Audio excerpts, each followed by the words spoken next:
Limbo Lodge by Joan Aiken, Chapter 5. The house seemed to be in a state of subdued commotion, Dido thought as they followed the old woman through the ice-cold stone-arched passages to a cavernous dark kitchen as big as a ballroom. It contained a large bare table and several stools, besides many shelves holding enormous platters and dishes. No other inhabitants of the house were to be seen, and yet there was an atmosphere of hurry and trouble. Somewhere in the distance they could hear hasty footsteps, and the clamor of raised voices, and the clatter of pots and pails suggested that some domestic crisis was taking place. Dido shivered. Despite a wan fire alight in the huge old cooking stove, the kitchen seemed not much warmer than the yard and orchards outside. Yorka's dead right about this place, she thought. There's summat about it that gives you the chill heebie-jeebies. Lord Herodsfoot glanced around him with interest and remarked in a low voice, "This must be one of the oldest Angrian mansions in the island. Several 100 years old, I'd guess." "Feels like it's never been properly warmed since it was built," Dido whispered back. The grey-haired woman who had led them in now made off through a doorway with some muttered explanation. "Later food will be brought. Now you will have to excuse me." "This is a good time for you to show me the king crocodile game," Lord Herodsfoot suggested hopefully to Yorka. He took a half-burned stick from the fire and was about to draw a game square on the white scrubbed flags of the floor, but Dido, guessing that this would not be at all well received by the housekeeper, pulled her embroidered game cloth from her pocket. "Here, you can use this. Someone's been scrubbing those flagstones all day. Herodsfoot's eyes lit up at the sight of the cloth. He exclaimed, "Why, that is an original game board cloth, probably from ancient Persia. It may very well date back to the reign of Chosroes II. It is the most rare and valuable specimen. Where in the name of wonder did you get it, may I ask?" "It was left me by a fellow called Brandywine, who died," Dido explained. "And dear only knows where he laid hands on it. If ever there was a jammy-fingered rapscallion, he was the one. Anyhow, I reckon it'll do for young Yorka to show you the rules of the crocodile game." "You can just turn the cloth face down," but Yorka unexpectedly would not allow this. "Many, many spirits of dead people in this house," she said, shivering a little as she stared at about the gloomy kitchen. "Play games by day very well, pleases the ghosts. They enjoy to watch. But at night, in dark time, no. They come play too, take us back with them when they go home." "Oh, is that really so?" said Herodsfoot. "Then certainly we must not play.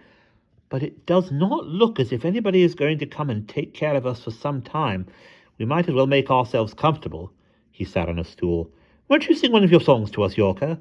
Yorka sang a song in a soft, thread-like little voice. "If there's a girl child soon come to this house, oh, I fear her task will be many and hard.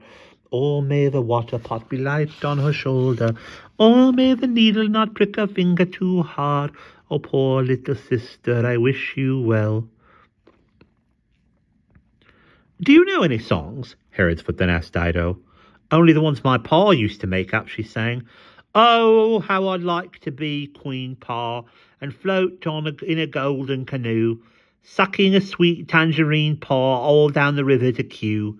Dido sang quite loud and cheerfully, thinking of her father, and what a bad parent he was, except for making up songs, and the grey-haired woman came storming back into the kitchen.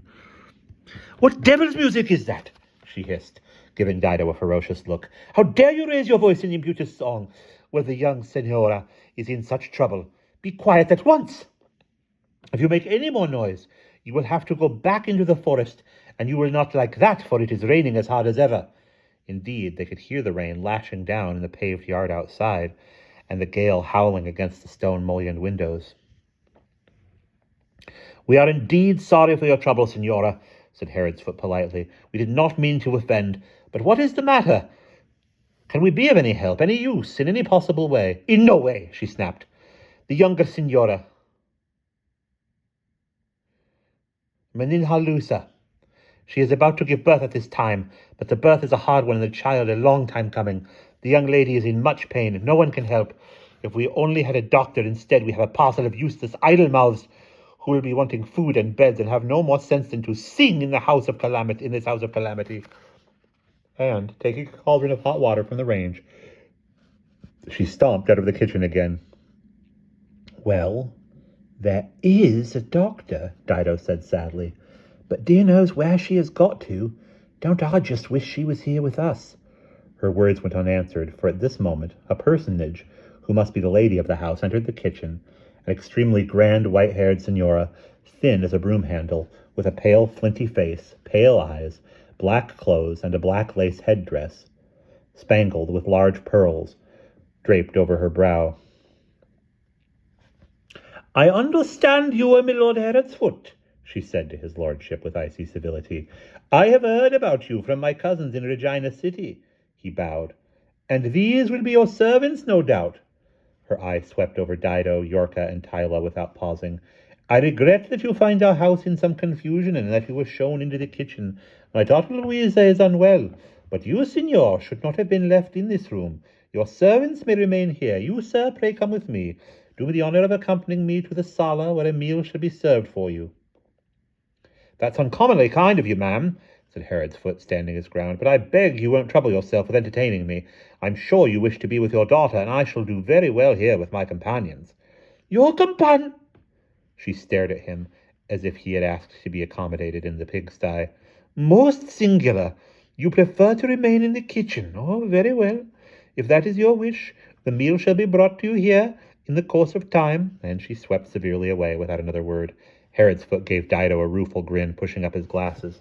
"Bless me, what a tartar! Lucky she's not the one passing out vouchers for the royal garden party at St. James. At St. James, we'd none of us be invited. Oh, may the foul fiend fly away with these glasses. Yorka, I'm afraid the earpiece is broken again." With a suppressed wail, as if this were the very last straw, Yorka received the broken spectacles from Heretsfoot and looked around her for mending materials, but nothing in the bare cold kitchen seemed to strike her eye as being at all suitable.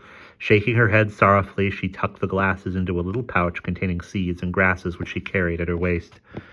At this moment, an elderly man in black breeches and a striped apron came in carrying a tray, or rather to their surprise, proceeded to serve them a meal which was unexpectedly good. Thin, bitter soup, pancakes, some game bird roasted with rice, peppers and garlic, and cups of hot drink served in small metal cups. "Mate," said Heretsfoot, tasting it. Yorka had never before come across plates, spoons, and forks and found them highly amusing. While they were eating, Dido asked her question. "Did you know, Yorka, about the baby being born in this house when you sang your song?" Yorka nodded, but said, "Hush, too many ghosts about. Better they don't hear talk of baby." The very minute they had finished eating, the elderly man said to Lord Heretsfoot, "Sir, you will now wish to go to rest. You and the boy servant follow me.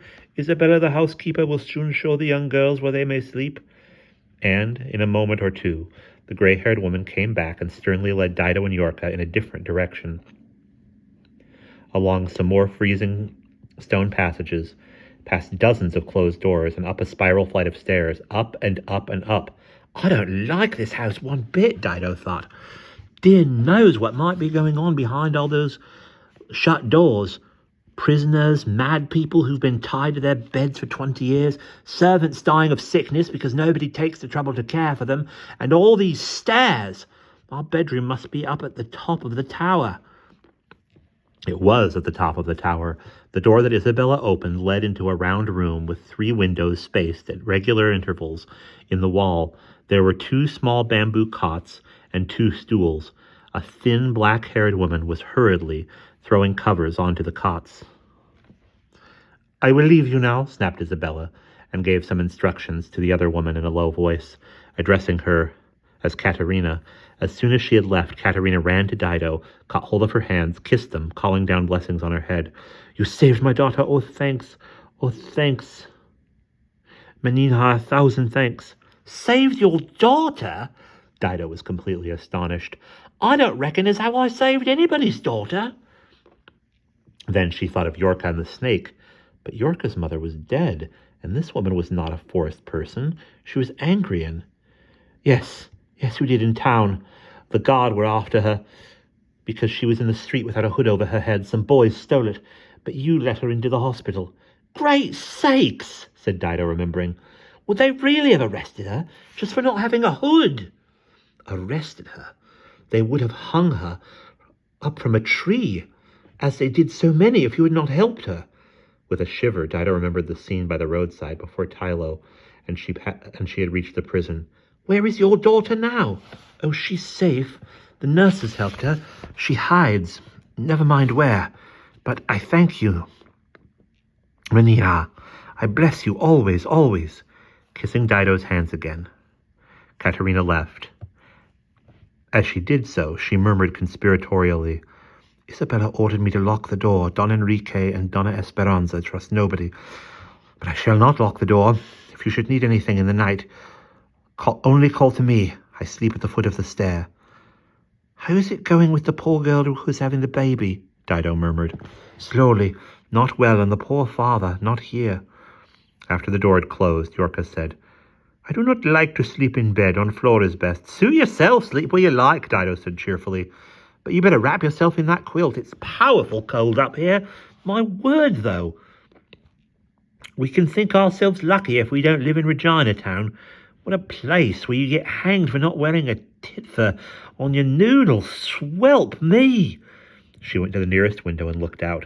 The storm was still raging. Gusts of wind made the tower quiver, and flashes of lightning displayed the stable buildings and paddocks a long way below, the plantations farther off, and the true forest rising raggedly behind them.